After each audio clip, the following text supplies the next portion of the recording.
Hello, everyone. As you're here today, I've got a longer reading. This time it is from Aphrodite. So I work with gods like a lot.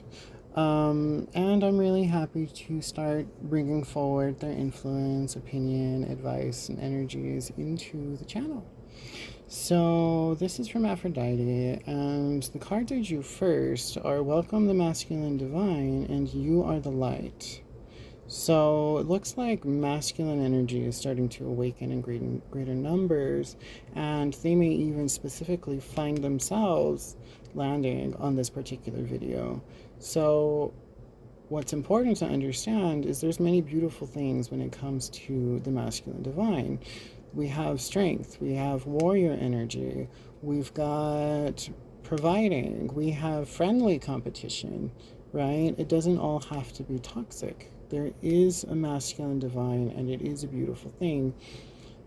And there are people who are drawn to masculine energies, just as there's people who are drawn to feminine energies.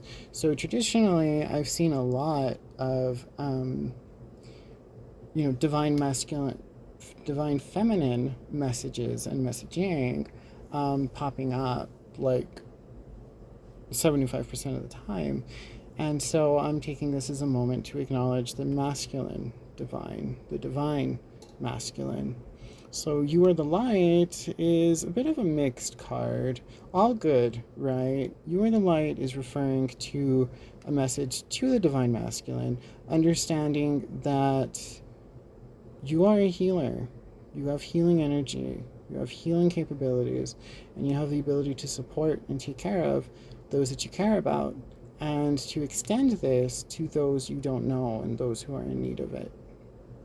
To those who are not identifying with the divine masculine, You Are the Light is talking specifically about you being welcoming, right? And showing them the ropes, and showing them what it means to be a healer, to be a supporter, to be one who puts forth energy into the world that is oriented towards renewal, right? And then it also may kind of be talking about my channel specifically being the light for divine masculine, which makes sense. I am male. I identify very strongly with the divine feminine, and just through the factor of my body, I identify with the divine masculine on a level, but I'm also very attracted to the divine masculine, and it is a good thing. So yeah, welcome. So the next things that I drew were the Chariot, and Chariot's really interesting because I also have Two of Wands up here, so we've got this duality going on here. And the Chariot is talking about motion, it's talking about movement, it's talking about intention, it's talking about having a sense of control, that there's two forces that are needing to be balanced between one another. And I do not like how this camera keeps focusing and unfocusing, so you have my greatest apologies on that regard. But yeah, and so what it means is you've got these two energies, right? And they want to split apart. But with the Chariot, the charioteer, right, the person who is guiding the chariot is managing to keep them on the same path. And so this really shows, I think, an interesting, what is it? The contrast, maybe? Or perception, contrasting perception between the divine masculine and the gentleness of light. That divine masculine can't be gentle because that belongs to the feminine, and that's not true necessarily. So the divine masculine can learn how to become gentle. That's why they are coming into this space. And so it's important to understand how to perceive your masculinity and your own sexuality through this prism of tender, loving light, right? What does that mean for you? And this is also, keep in mind, these are messages, or this is a message from Aphrodite. And so this is what she is having to say on this. And I work with Aphrodite fairly often, so she's a cool lady. So the star is talking about a past where there has been a lot of pessimism, where there's been a lot of like entrenching energy that hasn't really been helpful for forward motion. But the chariot, coming back to the chariot, is all about forward motion. So it's like making a lot of speed from no movement to nothing but movement. And this also is talking about it going in reverse. So, or the reverse becoming upright. So through the chariot and through this journey, the star is going to be transformed into positive future and optimism. So things working out in a really cool way. So the last of the tarot cards I have in this reading is the Two of Wands. The Two of Wands tends to be associated with planning and choices. And so it's kind of saying like there doesn't need to be a choice. You don't need to make a plan between being a divine masculine and being soft, gentle, and loving in regards to light and manifesting and embodying this energy. Like that's not a choice, that you can be both. And so it's like it may feel like there's a divisive element to it, but as you're on your journey and you work through this, you're going to find a way and you're going to understand how to balance and how to move forward. Right? And so I should be pointing down here. And only then can the planning begin. But right now we're going to be dealing with observation, awareness, right? It's like you can't take action or make plans until you understand what's going on. And so you need to be aware, doing research, looking to different spiritual masters and getting guidance. And when I say spiritual masters, I'm saying like other channels and different modes of thought, you know.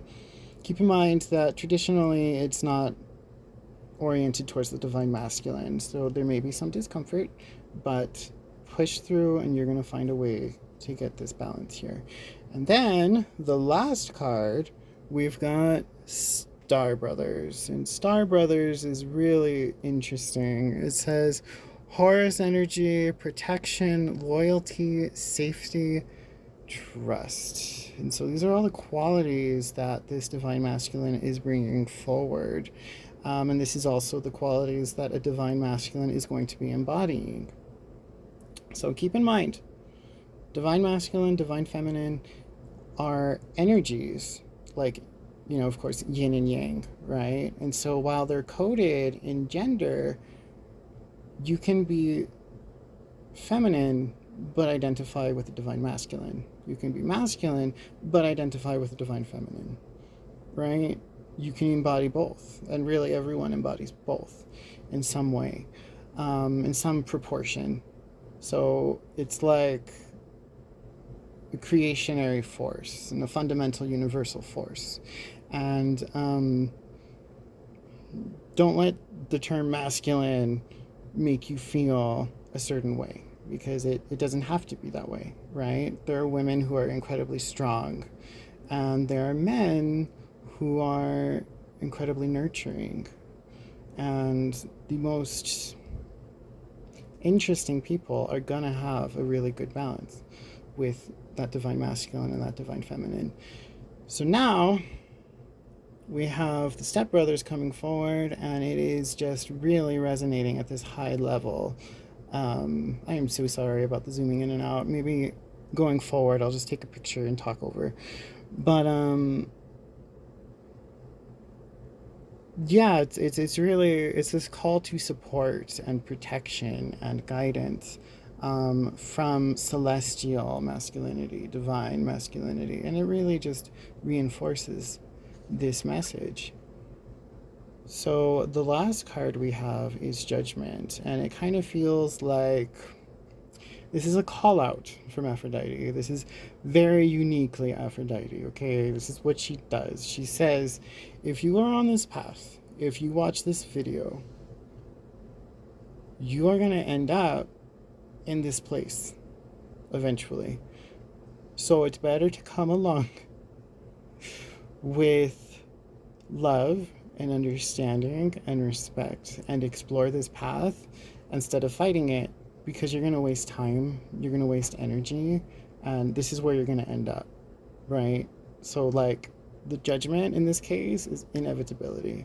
If you are on the path of divine masculine, you're gonna go down the path of divine masculine, even if the universe is gonna pull you kicking and screaming, even if she's the one to pull you kicking and screaming. So this is uniquely Aphrodite because everyone talks about Aphrodite as the supreme love goddess and, supreme beauty goddess, and she definitely is those things, right? But they think of it in terms of people who already contain those qualities. And that's not who she appeals to. She appeals to the people who are lacking these qualities to teach them how to embody them. And so she is a teacher for love and a teacher for beauty, and both of those things can be as much divine masculine as they can be divine feminine. So, this is Aphrodite's mission.